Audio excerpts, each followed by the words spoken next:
ফারহান ফায়াজ সহ সকল জুলাই শহীদদের আত্মত্যাগের মর্যাদা দেওয়া হবে বলে মন্তব্য করেছেন স্থানীয় সরকার মন্ত্রী মির্জা ফখরুল ইসলাম আলমগীর। রাজধানীর শহীদ ফারহান ফায়াজ খেলার মাঠে আয়োজিত আন্তঃবিশ্ববিদ্যালয় ও বিশেষ প্রতিবন্ধকতা সম্পন্ন ব্যক্তিদের ফাইনাল ম্যাচের পুরস্কার বিতরণী অনুষ্ঠানে একথা বলেছেন তিনি।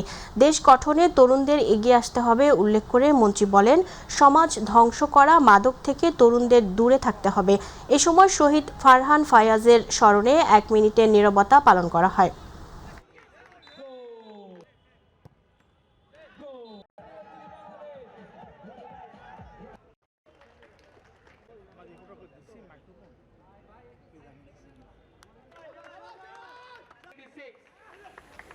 আজকে আশা করব যে এই ধারাবাহিকতা অব্যাহত রাখবে এবং দেশকে গঠন করবার জন্য কাজ করবে। সবচেয়ে বড় জিনিস যেটা আমি তরুণদের উদ্দেশ্যে বলতে চাই যে সবাই মাদককে একেবারেই না বলবে, এটাকে সবচেয়ে বেশি না বলা দরকার।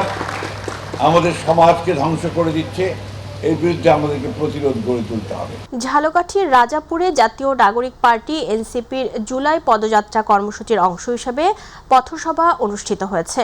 রাজাপুর বাইপাস মোড়ে আয়োজিত এ পথসভায় প্রধান অতিথি হিসেবে বক্তব্য দেন এনসিপির মুখ্য সংগঠক ও সংসদ সদস্য হাসনাত আবদুল্লাহ। এর আগে বিকেল 4:45টার দিকে তার নেতৃত্বে রাজাপুরের বাগরি এলাকা থেকে পদযাত্রা শুরু হয়। পদযাত্রাটি থানা সড়ক ও উপজেলা সড়ক প্রদক্ষিণ করে বাইপাস মোড়ে এসে শেষ হয়। বক্তব্যে হাসনাত আবদুল্লাহ বলেন, টাকা দিয়ে ভোট কিনে নির্বাচিতরা জনগণের কথা শুনছে না। তিনি গণতন্ত্র প্রতিষ্ঠা, ন্যায় বিচার নিশ্চিতকরণ, দ্রব্যমূল্য নিয়ন্ত্রণ, বিদ্যুৎ সংকট নিরসন ও কর্মসংস্থান সৃষ্টি সহ বিভিন্ন বিষয়ে দলের অবস্থান তুলে ধরেন। আপনারা আমাদেরকে ফ্রিতে ভোট দিবেন, আমরা আপনাদেরকে ফ্রিতে সার্ভিস দেব। এই গত 5 মাসে আপনারা সংসদে দেখেছেন আমরা কোনো রক্তচক্ষুকে ভয় পাই নাই। আমরা মিডিয়া মাফিয়াদের বিরুদ্ধে, ভূমিপতিদের বিরুদ্ধে, প্রাণ ডাকাতের বিরুদ্ধে, ভোট চোরদের বিরুদ্ধে আমরা প্রতিনিয়ত কথা বলে যাচ্ছি। ভোলার সরকারি হাসপাতালে দীর্ঘদিনের চিকিৎসক সংকট চরম আকার ধারণ করেছে। বিশেষজ্ঞ চিকিৎসকের অভাবে ব্যাহত হচ্ছে স্বাস্থ্যসেবা। ঘন্টার পর ঘন্টা অপেক্ষা করে অনেকেই ছুটছেন বেসরকারি হাসপাতালগুলোতে। বাড়ছে চিকিৎসা ব্যয়, ভোগান্তিতে সাধারণ মানুষ।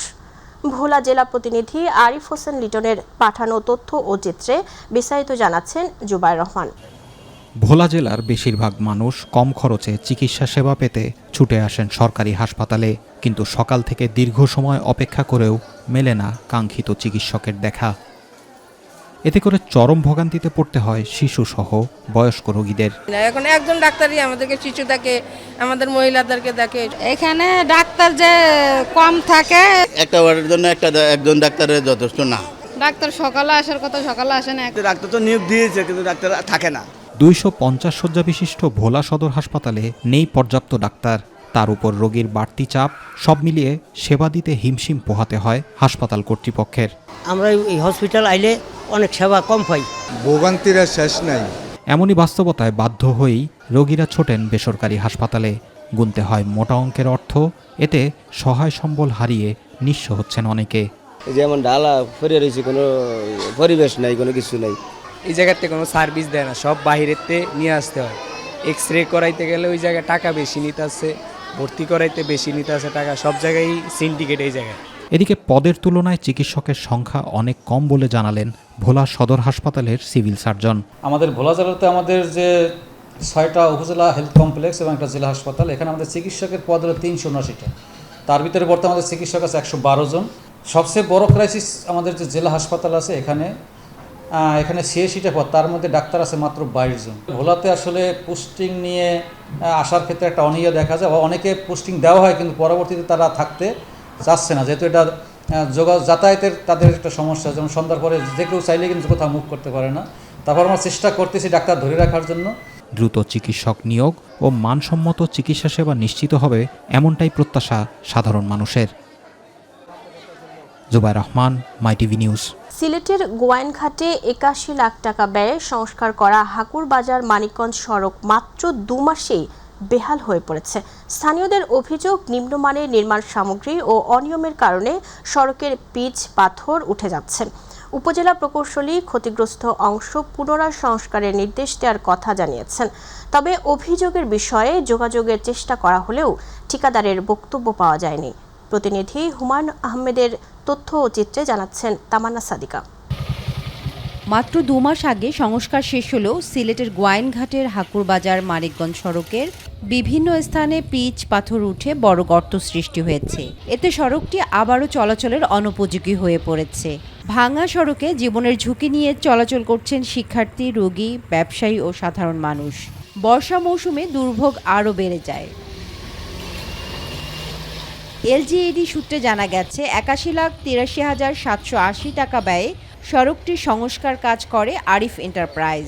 স্থানীয়দের অভিযোগ, নিম্নমানের নির্মাণ সামগ্রী ও কম বিটুমিন ব্যবহারের কারণে কার্পেটিং টেকেনি। 2 মাস প্রায় 1.5 মাস আগে যে কাজগুলা করছে, এই কাজগুলোর কারণে রাস্তা আরো বিচ্ছিন্ন হয়ে গেছে, ভাঙ্গি আর সুরমার হয়ে গেছে। গাড়ি বর্তমানে অ্যাক্সিডেন্ট করে রাস্তা, ও তার কারণে অ্যাক্সিডেন্ট হয়। আমরা যে ছাত্র হল যে স্কুলে যাই, ডেইলি আটিয়ে যাওয়া লাগে, কষ্ট করি। যে রাস্তার অবস্থা, ভাঙ্গা রাস্তা যাইতে, রুগী লিয়ে যাইতে আরো কষ্ট হয়ে যায়। অনিয়ম ও দুর্নীতির সুষ্ঠু তদন্তের পাশাপাশি দায়ীদের বিরুদ্ধে কঠোর শাস্তির দাবি জানিয়েছে যানবাহন চালকরা। বেশি ভাঙ্গা গাড়ি ঘোড়া চলার জানা বা প্যাসেঞ্জারে আপত্তি করে এই যে কি কাজটা, যাত্রী এবং আমরা যে মালবাহী গাড়ি চালাই, এত খারাপ মনে করেন গাড়ি ঘোড়ার মানে পার্টস যেগুলো মুহূর্তে ভাঙ্গে। অভিযোগের বিষয়ে ঠিকাদারের স্বত্বাধিকারী কোনো বক্তব্য দিতে চাননি। তবে উপজেলা প্রকৌশলী হাসিব আহমেদ জানান, ক্ষতিগ্রস্ত অংশ পুনরায় সংস্কারের নির্দেশ দেওয়া হয়েছে এবং মানসম্মত কাজ নিশ্চিত না হওয়া পর্যন্ত চূড়ান্ত বিল পরিশোধ করা হবে না। এখনো আমি পরিদর্শন করেছি, গত পরশু দিনও বেশ কিছু জায়গা আরো নষ্ট হয়েছে। নষ্ট হওয়ার আসলে মূল কারণ, হ্যাঁ, কাজের কিছু গাফলতি থাকতে পারে, সেগুলো আমরা তো দেখবো, দেখে ঠিকাদারকে এটা ঠিক করেই আমরা বিলটা দিব।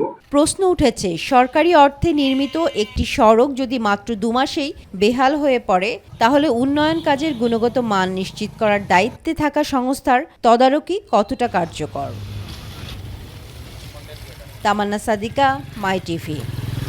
টাঙ্গাইল ময়মনসিংহ আঞ্চলিক মহাসড়কে মধুপুর জাতীয় উদ্যানের বন্যপ্রাণীদের জন্য ছিল এক নীরব মৃত্যু ফাঁদ। খাবারের সন্ধানে বনাঞ্চলের এক পাশ থেকে অন্য পাশে যেতে প্রতিনিয়তই প্রাণ হারাতো বানর, হনুমান সহ বিভিন্ন বন্যপ্রাণী। সেই প্রাণহানি ঠেকাতে বন বিভাগের উদ্যোগে নির্মাণ করা হয়েছে 5টি উড়ন্ত সেতু বা রোপওয়ে। এতে নিরাপদে সড়ক পারাপার হচ্ছে বন্যপ্রাণীরা। টাঙ্গাইল থেকে মোহাম্মদ রাইহান মিয়ার তথ্য ও ভিডিও চিত্রে ডেস্ক রিপোর্ট। ঘন সবুজে ঘেরা টাঙ্গাইলের মধুপুর জাতীয় উদ্যান। এই উদ্যানের বুক চিরে চলে গেছে ব্যস্ত টাঙ্গাইল ময়মনসিংহ আঞ্চলিক মহাসড়ক। সড়কটি বনাঞ্চলকে দুভাগে বিভক্ত করায় খাবার ও বিচরণের জন্য রাস্তা পার হতে গিয়ে প্রায় প্রাণ হারাতো বানর, হনুমান, মেছো বিড়াল, গন্ধগোকুল সহ নানা প্রজাতির প্রাণী। বন্যপ্রাণীদের এই প্রাণহানি ঠেকাতে ব্যতিক্রমী উদ্যোগ নিয়েছে বন বিভাগ। মহাসড়কের গুরুত্বপূর্ণ 5টি স্থানে নির্মাণ করা হয়েছে বিশেষ উড়ন্ত সেতু বা রোপওয়ে। উড়ন্ত সেতু চালুর পর থেকেই সেখানে দেখা মিলছে বানর ও হনুমানের সরব উপস্থিতি। এদিকে তাদের নিরাপদ চলাচল দেখতে প্রতিদিনই ভিড় করছেন দর্শনার্থীরা। রাস্তা পারাপারে বানরদের অনেক সময় সমস্যার সম্মুখীন হতে হয়। রোড অ্যাক্সিডেন্ট হয়তো অনেক বানর আছে, আপনারাও দেখবেন, হাত পা নাই। রিসেন্টলি হচ্ছে সোশ্যাল মিডিয়ায় দেখলাম এখানে বানর চলাচলের জন্য রাস্তার উপর দিয়ে হচ্ছে কিছু রোডে তৈরি করছে, তো এটা দেখার জন্য মেইনলি আসছিলাম। আমি এখানে বাচ্চাদেরকে নিয়ে আসছি, তো এখানে মাঝে মাঝে আসা হয়।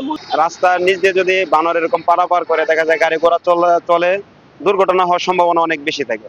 তো উদ্যোগটা খুব সুন্দর হয়েছে, ভালো হয়েছে। বানর দেখতে ভালো লাগে, আর মাঝে মাঝে একটু খাবার দেই। রাস্তা মধ্যে কোনো বানর অ্যাক্সিডেন্ট হয় না, উহুদে যাতায়াত করে। ভবিষ্যতে উড়াল সেতু বৃদ্ধির পরিকল্পনা আছে বলে জানালেন বন বিভাগের এই কর্মকর্তা। বানর এবং হনুমান বিভিন্ন সময়ে রাস্তায় পারাপারের সময় দ্রুতগামী বাসের কিংবা ট্রাকের যানবাহনের নিচে পড়ে দুর্ঘটনা ঘটে। তো আমাদের এখানে পরীক্ষামূলকভাবে আমরা 5টা স্থাপন করেছি। ইতিমধ্যে কিছু সুফল আমরা পেতে শুরু করেছি। এইসব অঞ্চলে আরো রূপে স্থাপন করা যায় সেগুলো আমরা ঊর্ধ্বতন কর্তৃপক্ষকে অনুরোধ করব। প্রকৃতির ভারসাম্য রক্ষায় বন্যপ্রাণী সংরক্ষণের ব্যতিক্রমী এই উদ্যোগ ছড়িয়ে পড়বে দেশের সব বনাঞ্চলে, এমনটাই প্রত্যাশা সংশ্লিষ্টদের। হাফিজা খানম জুথি, মাই টিভি। চট্টগ্রামের চকবাজারে ইন্টারনেট সেবাদাতা প্রতিষ্ঠান digital.net-এর কার্যালয়ে চাঁদার দাবিতে হামলা, ভাঙচুর ও লুটপাটের ঘটনায় মূল হোতা মাইকেল সহ 9 জনকে গ্রেপ্তার করেছে র্যাব 7। গতকাল বিকেলে র্যাব 7 কার্যালয়ে সংবাদ সম্মেলনে অধিনায়ক লেফটেন্যান্ট কর্নেল হাফিজুর রহমান জানান, গত 11 জুলাই প্রতিষ্ঠানের মালিকের কাছে এককালীন 2 কোটি টাকা এবং মাসিক 10 লাখ টাকা চাঁদা দাবি করা হয়। দাবি প্রত্যাখ্যান করায় 13 জুলাই 30 থেকে 40 জনের একটি দল কার্যালয়ে হামলা চালিয়ে ব্যাপক ভাঙচুর এবং কর্মচারীদের বেতনের জন্য রাখা 35 লাখ টাকা লুট করে। পরে গোয়েন্দা নজরদারির ভিত্তিতে চট্টগ্রাম ও হবিগঞ্জের বিভিন্ন স্থানে অভিযান চালিয়ে হামলার মূল সংগঠক মাইকেল সহ 9 জনকে গ্রেপ্তার করা হয়।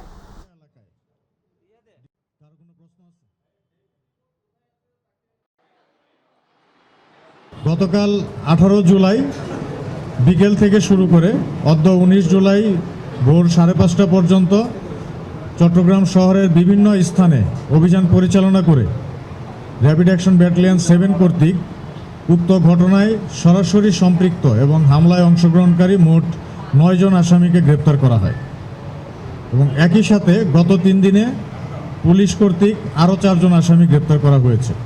রাজু নামক 3 জন ব্যক্তি বিভিন্ন স্থান থেকে লোকজন সংগ্রহ করে হামলা পরিচালনা করে। মোট 21 জনকে গ্রেপ্তার করা হয়েছে এবং তারা সবাই সরাসরি জড়িত ছিল। বরিশালে এবি পার্টির জেলা ও মহানগর কমিটি গঠন এবং গণযোগদান অনুষ্ঠান অনুষ্ঠিত হয়েছে। নগরীর অশ্বিনী কুমার টাউন হলে আয়োজিত এই অনুষ্ঠানে সভাপতিত্ব করেন এবি পার্টির মহানগর সদস্য সচিব GM রাব্বি। প্রধান অতিথি হিসেবে উপস্থিত ছিলেন দলের সিনিয়র ভাইস চেয়ারম্যান অবসরপ্রাপ্ত মেজর আব্দুল ওয়াহাব মিনার। বিশেষ অতিথি হিসেবে উপস্থিত ছিলেন এবি পার্টির সাধারণ সম্পাদক ব্যারিস্টার আসাদুজ্জামান ফুয়াদ, সাংগঠনিক সম্পাদক গাজী নাসির, ছাত্রপক্ষের সাধারণ সম্পাদক রাফিউর রহমান সহ সংগঠনের বিভিন্ন পর্যায়ের নেতৃবৃন্দ। অনুষ্ঠানে নতুন সদস্যের আমার বাংলাদেশ পার্টিতে যোগদান করানো হয়। পাশাপাশি নেতাকর্মীদের আগামীর বাংলাদেশ গড়ার লক্ষ্যে বিভিন্ন দিক নির্দেশনা দেওয়া হয়। সিলেটে শুরু হয়েছে বাংলাদেশ ও যুক্তরাষ্ট্রের সেনাবাহিনীর যৌথ বার্ষিক সামরিক মহড়া টাইগার লাইটনিং 26। সিলেটের জালালাবাদ সেনানিবাসে প্যারা কমান্ডো ব্রিগেডে আনুষ্ঠানিকভাবে এ মহড়ার উদ্বোধন করা হয়। এবারের মহড়ায় যুক্তরাষ্ট্রের US আর্মি প্যাসিফিক ও ওরেগন ন্যাশনাল গার্ডের 88 জন এবং বাংলাদেশ সেনাবাহিনীর প্যারা কমান্ডো ব্রিগেড ও বিভিন্ন ফরমেশনের 91 জন সদস্য অংশ নিচ্ছেন। 13 দিনব্যাপী এই মহড়া আগামী 31 জুলাই শেষ হবে। উদ্বোধনী অনুষ্ঠানে উপস্থিত ছিলেন যুক্তরাষ্ট্রের রাষ্ট্রদূত ব্রেন্ট ক্রিস্টেনসেন ও বাংলাদেশের সেনাবাহিনীর chief of general staff lieutenant general Mohammad Mainur Rahman সহ কর্মকর্তারা। বক্তারা বলেন, এই মহড়ার মাধ্যমে দুই দেশের সেনাবাহিনীর পারস্পরিক সহযোগিতা আরও জোরদার হবে। চট্টগ্রামে দুর্যোগ ব্যবস্থাপনা ও ত্রাণ মন্ত্রণালয়ের বরাদ্দকৃত মানবিক সহায়তার চাল বিতরণ করা হয়েছে। দুস্থ ও অসহায় 300 মানুষের মাঝে নগরীর 18 নম্বর ওয়ার্ডের পূর্ব বাকলিয়া ব্রজঘোনা ইউনিটে আয়োজিত এই কর্মসূচির সভাপতিত্ব করেন সাবেক কাউন্সিলর মোহাম্মদ তৈয়ব। ওয়ার্ড বিএনপির সদস্য সচিব মোহাম্মদ আলী আজগরের সঞ্চালনায় অনুষ্ঠানে প্রধান অতিথি ছিলেন চট্টগ্রাম 9 আসনের সংসদ সদস্য আলহাজ মোহাম্মদ আবু সুফিয়ান। বিশেষ অতিথি হিসেবে উপস্থিত ছিলেন বিএনপির কেন্দ্রীয় কমিটির সদস্য আলহাজ শামসুল আলম, চট্টগ্রাম মহানগর বিএনপির যুগ্ম আহ্বায়ক ইয়াসিন চৌধুরী লিটন এবং আনোয়ার হোসেন রিপু। চট্টগ্রামে ভ্রমণ প্রেমীদের অংশগ্রহণে অনুষ্ঠিত হয়েছে global travellers club of Chittagong এর ট্রাভেলার্স গেট টুগেদার। অনুষ্ঠানের উদ্বোধন করেন মোহাম্মদ আফফান তৈয়ব। অনুষ্ঠানের প্রধান অতিথি ছিলেন ট্যুর অপারেটর্স অ্যাসোসিয়েশন অব বাংলাদেশের পরিচালক নুরুল আনোয়ার। বিশেষ অতিথি হিসেবে উপস্থিত ছিলেন সালেহ নোমান, ইশাদ জাহান ও দিদারুল আফসার। অনুষ্ঠানে ভ্রমণ বিষয়ক অভিজ্ঞতা বিনিময়, নেটওয়ার্কিং, সম্মাননা প্রদান, র্যাফেল ড্র এবং সাংস্কৃতিক পরিবেশনার আয়োজন করা হয়। কুষ্টিয়ায় বিভিন্ন শিক্ষা প্রতিষ্ঠানে প্রায় 2000 গাছের চারা বিতরণ করেছে জেলা পরিষদ। রোববার দুপুরে কুষ্টিয়া সদর উপজেলার পিয়ারপুর প্রাথমিক ও মাধ্যমিক বিদ্যালয়ে জেলা পরিষদের প্রশাসক অধ্যক্ষ সোহরাব উদ্দিন শিক্ষার্থীদের হাতে এসব চারা তুলে দেন। সোহরাব উদ্দিন জানান, বিভিন্ন শিক্ষা প্রতিষ্ঠানে কয়েক লাখ ফলদ, বনজ ও ঔষধি গাছের চারা বিতরণ করা হবে বলে জানান তিনি।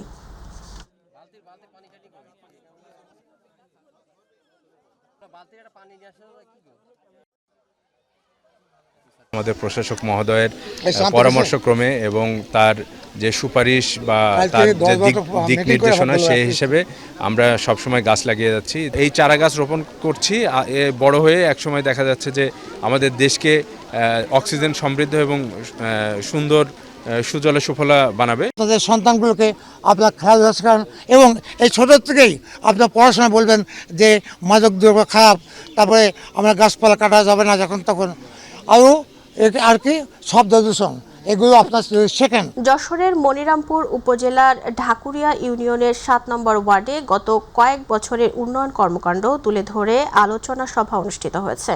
সকালে ঢাকুরিয়া কলেজ হলরুমে আয়োজিত সভায় স্থানীয় গণ্যমান্য ব্যক্তি, ব্যবসায়ী, প্রবাসী, শিক্ষক সহ বিভিন্ন শ্রেণী পেশার মানুষ অংশ নেন। সভায় ইউপি সদস্য শরীফুল ইসলাম ওয়ার্ডের বিভিন্ন সড়ক অবকাঠামো ও ধর্মীয় প্রতিষ্ঠানের উন্নয়ন কাজের চিত্র তুলে ধরেন। তিনি বলেন, নির্বাচিত হওয়ার পর থেকে দলমত নির্বিশেষে এলাকার উন্নয়নে কাজ করে যাচ্ছেন। বক্তারা জানান, রাস্তাঘাট, মসজিদ ও জনকল্যাণমূলক কাজে তার ভূমিকা প্রশংসনীয়। যশোরের মনিরামপুরে জুলাই গণ অভ্যুত্থানের দ্বিতীয় বর্ষপূর্তি উপলক্ষে গণভোটের রায় কার্যকর, জুলাই সনদের পূর্ণাঙ্গ বাস্তবায়ন এবং গণহত্যার বিচারের দাবিতে বাংলাদেশ ইসলামী ছাত্র শিবিরের উদ্যোগে অদম্য জুলাই শীর্ষক র্যালি ও সমাবেশ অনুষ্ঠিত হয়েছে। রোববার বিকেল 5টা 15 মোহনপুর বটতলা থেকে র্যালি শুরু হয়ে পৌরসভার গেটে শেষ হয়। এতে জেলা ও উপজেলার নেতাকর্মীরা অংশ নেন। সমাবেশে জেলা পূর্ব শাখার সভাপতি মিনারুল ইসলাম গণভোটের রায় বাস্তবায়ন, জুলাই সনদের পূর্ণাঙ্গ বাস্তবায়ন ও গণহত্যার বিচারের দাবি জানান। এইচ এম শামীম ন্যায়ভিত্তিক রাষ্ট্র গঠনে ঐক্যবদ্ধ হওয়ার আহ্বান জানান।